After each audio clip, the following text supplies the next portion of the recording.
series, just like they did with the ODI series. They managed a six-wicket win over the West Indies in a moment that, in a game that certainly had its moments. It took two Mumbai batters at the top and tail of the innings to see India home, which is a fitting tribute to Wasim Jaffer on his 44th birthday, I guess. So, first and foremost, a very happy birthday to Wasim, and I'm delighted we're talking cricket. I hope the day has been good, Wasim. Yeah, it's been good. Thank you, Ronak. Thanks for your wishes. Lately, I mean, for the past few years, whenever India played on my birthday, India haven't lost. So I've been the lucky charm. I would like to believe so. Yeah, it's been good. We are in the bubble in Ahmedabad. So we had a practice, we celebrated, we had a cake cutting ceremony. So yeah, it's been good so far. Excellent. I wish you have many of these multiple personal birthdays, Chinese birthdays, other calendar birthdays, and whatnot. So maybe the luck will carry on. But let's talk about this game, Asim. I'd love to pick your thoughts on it. Very interesting T20 match. At the end of it, after Surya Kumar Yadav's innings, I want to ask you whether Surya has helped India get past to a regulation chase, or has he bailed India out of what was a tricky chase? I mean, what? How do you sum up this T20 game?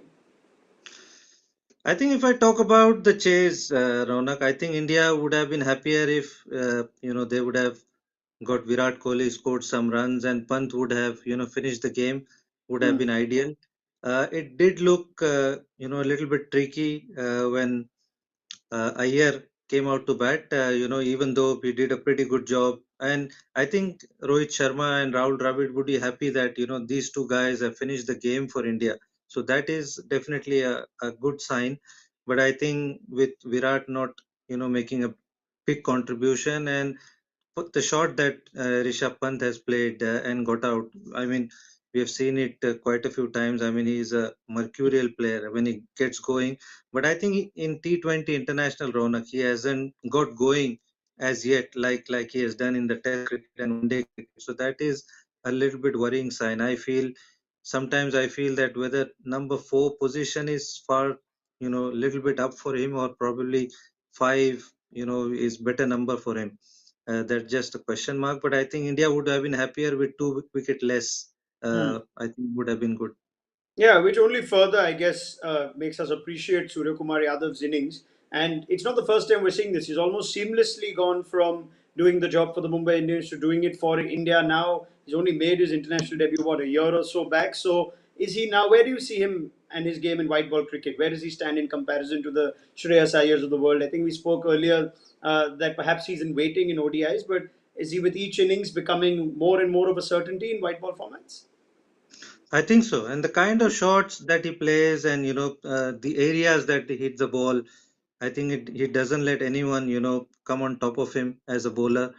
And it does surprise you, with the kind of shots that he plays, and he has that ability to finish games as well, Ronak. I think which is very good, and that is why he can bat at number four, he can bat at number five and six also, and as needed. I mean, at times he can easily go 10, 12 runs and an over and finish the game. So which is I feel is very very good and very nice to watch that somebody in such a quick time developing into such a fine cricketer. In fairness, let's be honest, the West Indies kept India in the game almost throughout that chase by virtue of just giving them 158 to chase. Had it been maybe 15, 20 more, you never know. So let's give credit to the bowlers, shall we, Wasim? And let's start with Ravi Bishnoi, who you spent enough time with in the Punjab Kings dugout last season. He's now made his international debut, and what a fine debut bowling alongside Yuzvendra Chahal, and fair to say, out bowling him.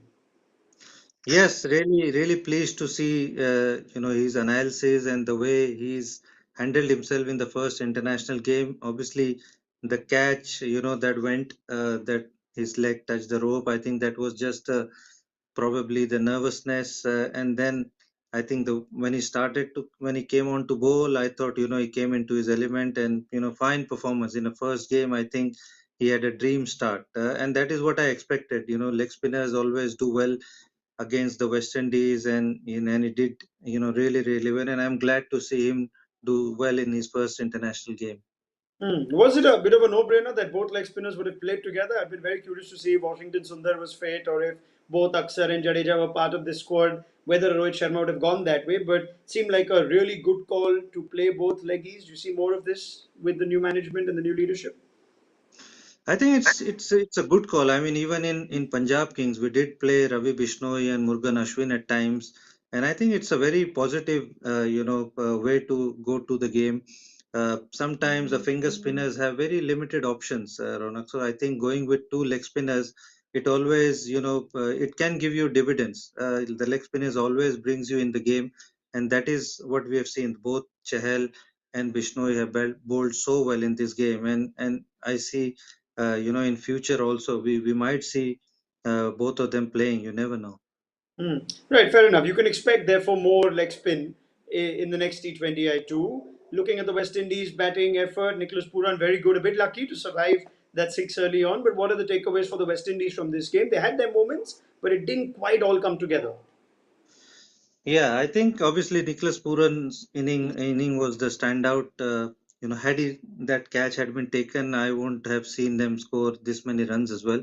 But I think he played really well. He went, a little slow at the start, which is okay, because the kind of inning they started, I thought he played himself in, and then he exploded in the later half. But uh, you know, Kyron Pollard not coming in early and sending Akil Hussain early. So I don't know what went wrong there. Hmm. When you have somebody, as big as stature of Kyron Pollard, then what's the need of sending a pinch hitter? So that was a little surprising to me. But I thought, 157 looked like, 15-20 short on that kind of wicket, especially when the dew comes in. So, all in all, I think a little bit poor effort from West Indies. Hmm, fair enough. Now, you'd expect a winning team to stay unchanged, at least till the series is won. But if Deepak Chahar's hand does not heal, who do you see coming in, Wasim? Yeah, I think probably Mohammad Siraj, because you need. I mean, I would be tempted to play Shardul Thakur, but you need somebody to bowl in the power play, and Shardul doesn't bowl too many overs in the power play, so I would be tempted to go Mohammad Siraj's way and look for him to play and obviously give you breakthroughs in the power play. But I would be tempted to play Shardul Thakur though.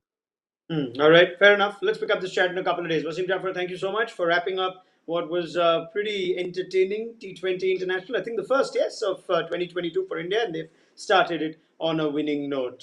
Series on the line in the next one, and we, of course, will have Wasim to join us on Paytm Presents ESPN Cricket for T20 Timeout. So do join us on Friday.